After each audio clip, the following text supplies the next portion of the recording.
Hello, and welcome to What's up, man? blackfilm.com.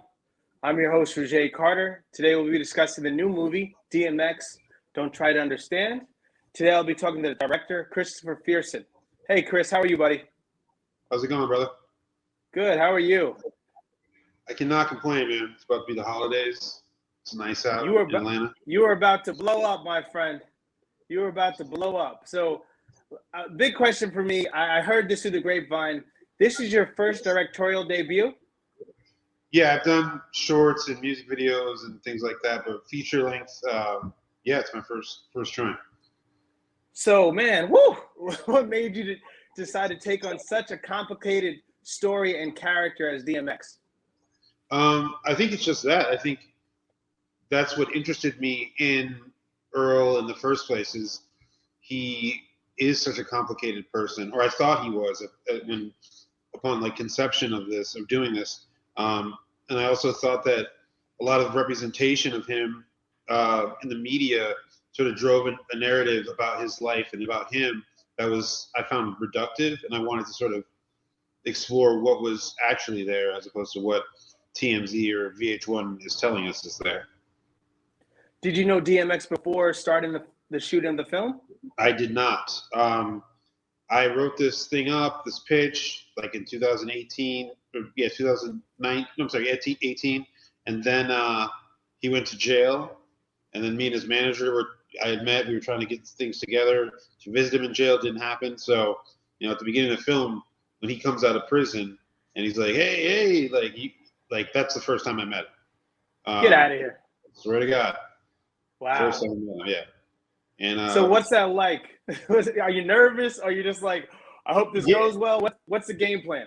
I think it's definitely nerves, and then like you like have to kickstart yourself into like work mode as if it isn't nerves, but there's so much going on. It's like anybody getting out of prison, their sense of elation is contagious. So you're happy, but then you're also like sitting in the back of a car, sitting with one of your favorite rappers, like and filming and trying to like be like what's going on, blah blah, blah, introducing yourself.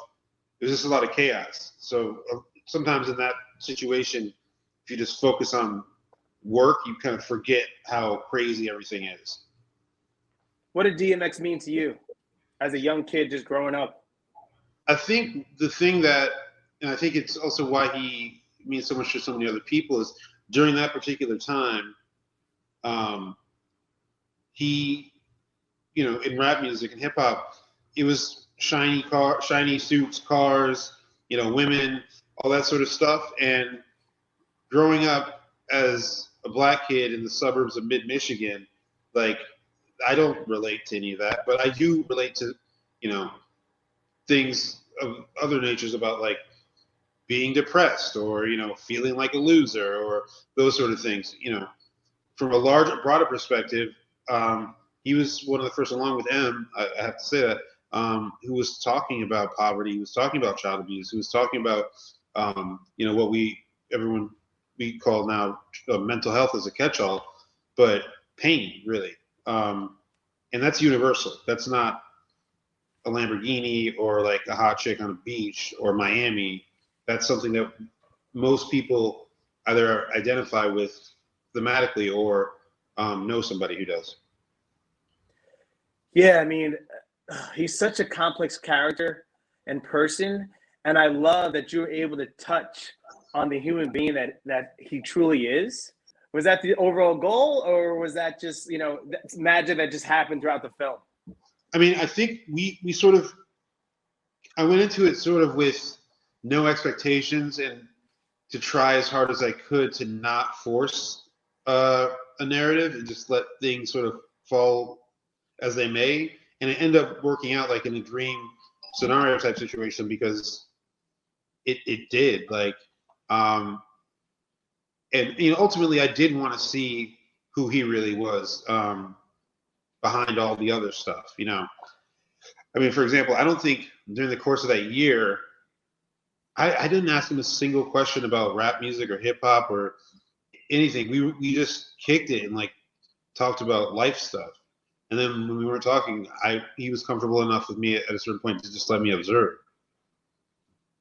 Well, first of all, I take my hat up to you for being a fan and not being like, yo, can we just do like one freestyle one night? Can we Yeah, kick it? yeah. Do you regret not having that moment though? We had so many moments that were just that. I mean, he's always will start rapping about stuff, but there's more fun just on the road, like when he like is listening to Sade and Patti LaBelle and rocking out and you know just wild but normal experiences. If that makes sense. Like he doesn't like the club. He likes the dive bar, you know? Uh-huh. He's more controlled there, right? Not too flashy and all those senses. Yeah, and I think that speaks to his personality. It's like a dive bar, which is featured. There's one, his favorite one is featured in the film.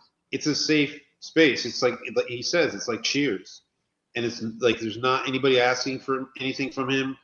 He's a normal person in these spaces. Yeah, I mean, you see religion all throughout his life in this film. That was always DMX, right? He always prayed to God. He always gave a sermon either before or after he performed. But then he had this darker side, right? The addiction part. So how did you see that balance, you know? Was there a balance at all? Like, how was he able to just function? And what did you see? What type of person did you see from that? I mean, he's no dummy. Like, Earl knew right from wrong, and he knew when he was doing things that he shouldn't be doing, from my perspective.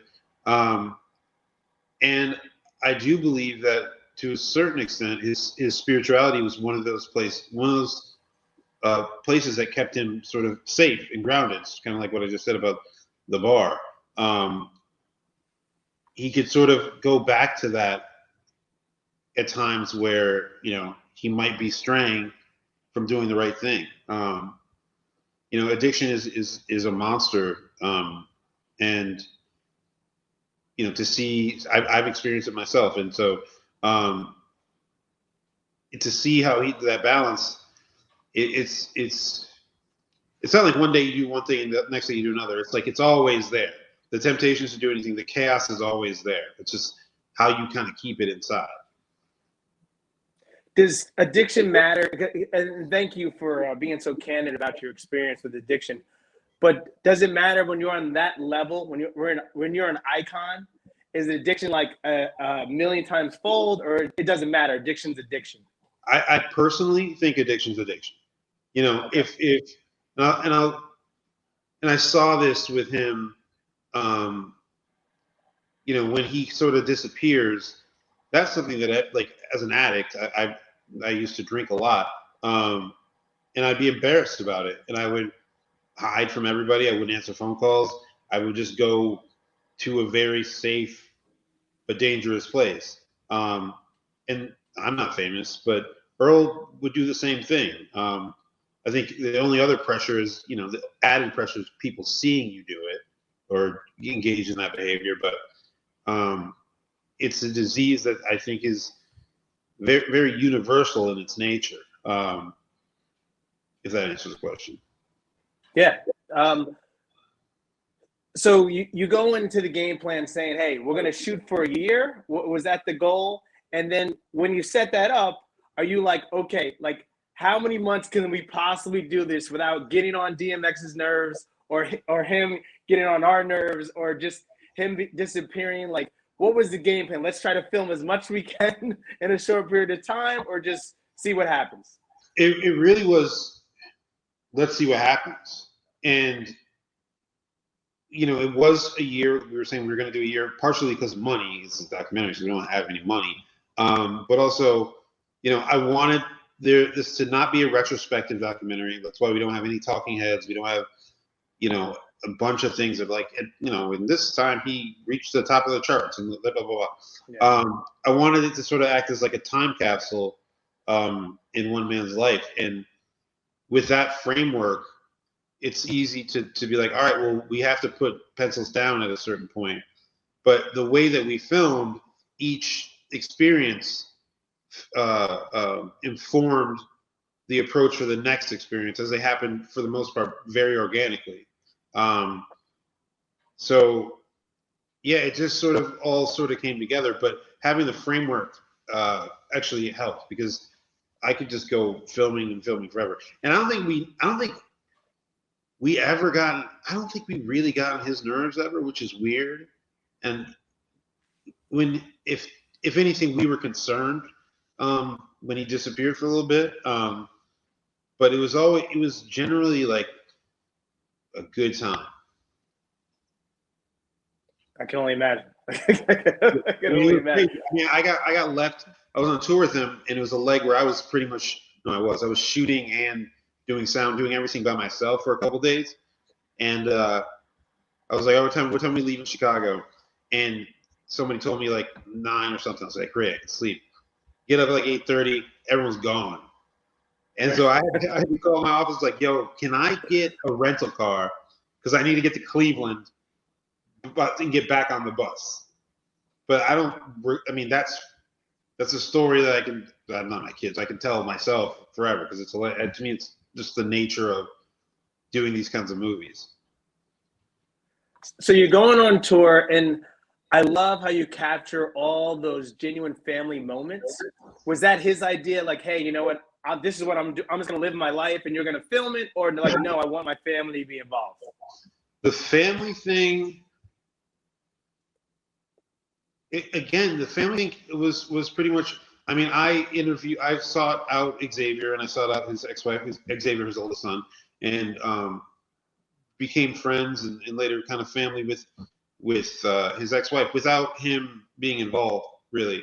But when they meet in the film, or they see each other in the film, that just happened. It just happened because, wow. Yeah, there was no. And then at the end of the film, we were over there just to like spend some time as a crew. It's like mainly 3 of us were the principals, and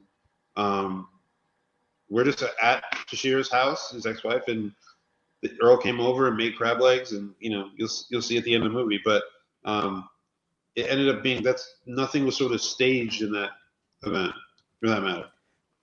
That end scene is amazing. He's up against the wall. He's just singing. And it reminded me of one of my favorite scenes in Chris Rock Top 5. Mm-hmm. And he's in the jail cell at the end of the movie. And it's like one of those bonus scenes. You're like, oh, my God, this is great. Rare. What? No, so yeah. Oh, sorry. My point of bringing that up is it was like Chris Rock was able to capture a candid moment with DMX, Earl Simmons, and you did that more than 3 or 4 times in this film. Going back to his childhood school where he grew up, and just try to find a way out. How are you able to capture those moments? Because normally, like, hey DMX, let's get in the camera and talk about this, talk about that. Was he able just to open up to you, or did you have to like trick him into it, and then he just became open about it, or it was just normal? I mean, the only real trick was knowing him well enough to know when we could chat, like kind of an interview for a second. You know what I mean? Because everything was always conversation with the camera that happened to be there. And I think the element of trust, which is integral to me at least, with a subject and someone who's a documentarian, is so critical. Because if he didn't trust me or trust the guys I was working with, we wouldn't be able to do that. We wouldn't be invited over to that dinner or whatnot. Or you'll notice that one big sit down, the thing where he disappears. Yeah. He didn't show up. I was happy he didn't show up because, really? I mean, I wasn't happy, not because of what happened, not because of where he was. I thought he was just doing some rapper thing, like I'm not showing up today because I don't want to do this. And that's what I was like, hey, great, because the film doesn't need that. We were concerned when we figured out what was going on. But my point is, he doesn't lend himself to a sit down sort of interview style thing, where he explains his life. That's just not Earl. And so when I watch it in this film, I go in there like, oh my God, I'm excited to feel the music and feel the energy. And you don't really give us that much music, in this film. And I'm like, oh, okay. It's a big chance, a big gamble. You succeed in doing it, I at least think. But what was going through your head? You're like, oh, is this gonna work, or did you just not get music rights, or what was the deal with that? Nah, that was just, to be honest with you, that's just something I managed to get away with. Like, Wow. because that was the two things I really wanted to do from the jump, is to do, again, like I said, no talking heads, and I didn't really want that much music in the film. I wanted the film. I mean, the music is an extension of Earl. I wanted the film to be about Earl. So, you know, I don't need the hits to sort of understand who he is. You know what I mean? The hits color who he is in the film, I think, when they're used. Yeah. They definitely do. But I also love the other types of music you use, and they're all different genres. So it speaks for itself. It's a very moving piece. I find myself frustrated at points, because I'm just like, come on, Earl, Yeah. Were you there? How are you behind the scenes, like filming that? Like, how do you not like lose your mind? Please stop. Yeah, it's difficult because, if at any point there was something that was dangerous, or to his freedom or his health, that could have happened, that would have been a time to sort of intervene. But as it sort of filming went on, it was sort of like you would talk to your friend. Like, if your friend was going to do something really dumb, you'd be like, yo, that might not be the best idea. Not from a movie perspective, but just like, just don't do that right now. And on our side, there's moments where,